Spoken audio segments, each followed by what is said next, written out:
Los Angeles, 1985. Uma cidade de sonhos, um lugar onde tudo parecia possível. Mas, sob o sol da Califórnia, uma sombra crescia. O medo, silencioso e insidioso, se infiltrava nas casas, transformando a noite em algo aterrador. As fechaduras das portas pareciam frágeis. As janelas abertas se tornaram vulnerabilidades. Porque lá fora, na escuridão, rondava o Night Stalker. Richard Ramirez, um nome sussurrado com uma mistura de pavor e fascínio mórbido, tornou-se sinônimo de terror. Seus crimes, tão aleatórios quanto brutais, mantinham uma cidade inteira refém. Ninguém estava seguro. Ninguém estava imune ao medo que tomou conta de Los Angeles no verão escaldante de 1985. Suas vítimas, escolhidas aparentemente ao acaso, variavam em idade e origem. Suas casas, espalhadas pela extensa metrópole, não ofereciam pistas sobre seus motivos. A única semelhança era a brutalidade absoluta de suas mortes e a assinatura arrepiante que Ramirez deixava para trás. Símbolos satânicos, um testemunho assustador de sua sombria aliança. A cidade dos anjos estava presa nas garras de um pesadelo, ansiando pelo amanhecer e pela esperança de que o monstro em seu meio fosse encontrado.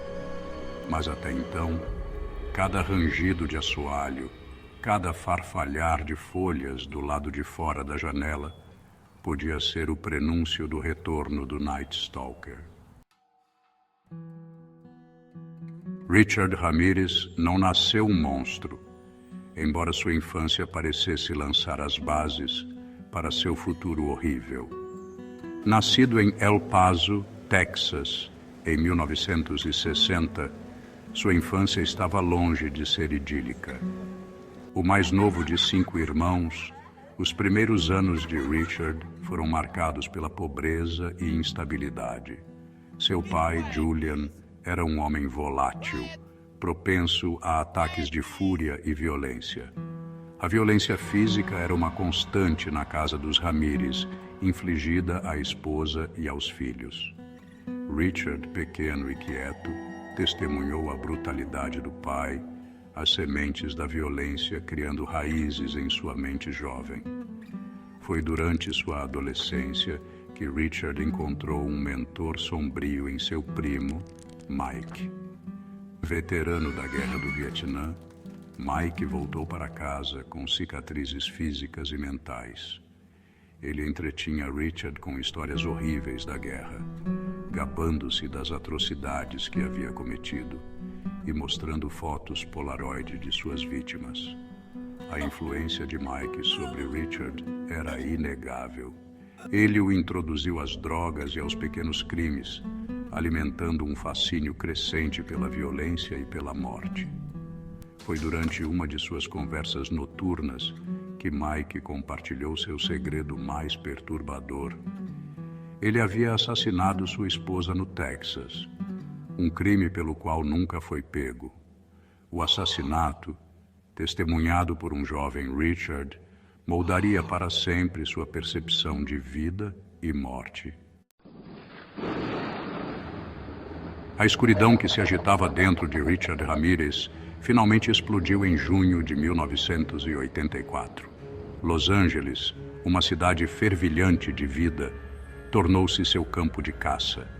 Sua primeira vítima conhecida, Jenny Winkle, de 79 anos, foi brutalmente assassinada em sua própria casa. Ao longo do ano seguinte, o reino de terror de Ramirez continuou. Ele invadia casas na calada da noite, atacando suas vítimas enquanto dormiam.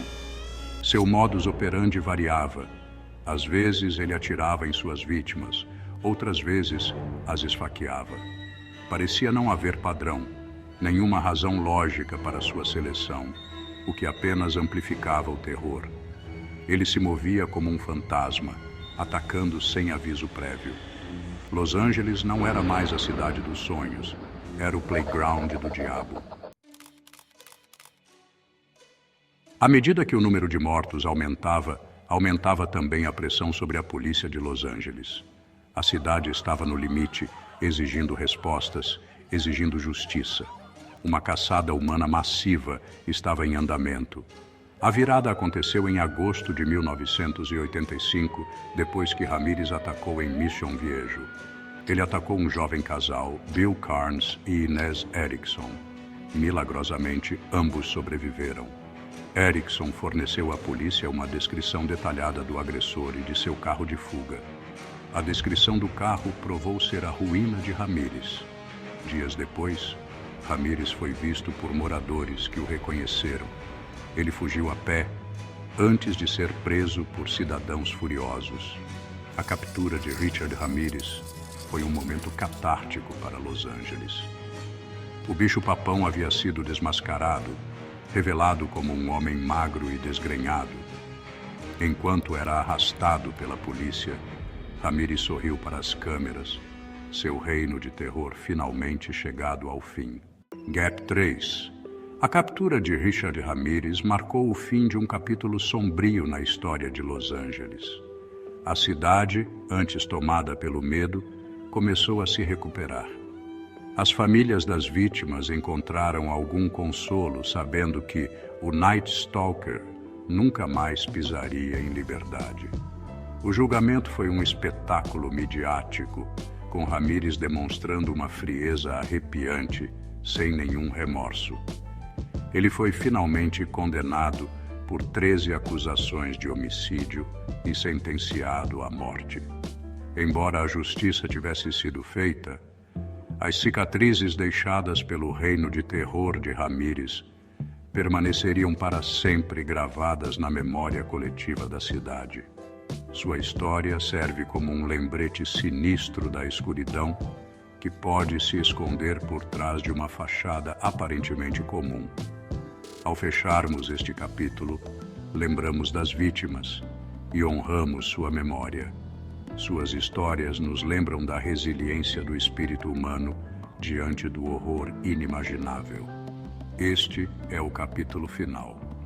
Não se esqueça de curtir, comentar e se inscrever para mais conteúdo.